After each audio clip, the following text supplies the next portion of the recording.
How to delete Discord account. Hi everyone, welcome back to our channel. In today's video I'll guide you through the steps on how you can delete your Discord account, so make sure to watch the video till the very end. If you'd like to delete your Discord account, it's actually very simple to do so. Just go to discord.com and then make sure that you're signed into the account. Once you go to discord.com and sign in, you will see this type of interface where what you need to do is right over here you'll be able to find this gear icon, which is a user settings icon. So make sure to just click on this icon here. Once you click on this option over here, you'll be able to see all these sorts of details where you want to make sure that you're on your My Account.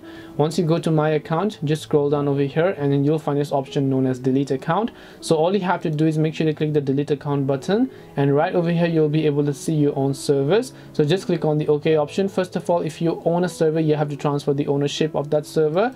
Only after you've done that, you'll be able to delete your account. That's all it takes to delete your Discord account. Hope this video was very helpful. If you have any questions, feel free to leave them down below. Thank you for watching till the end of the tutorial, and see you soon in the next video.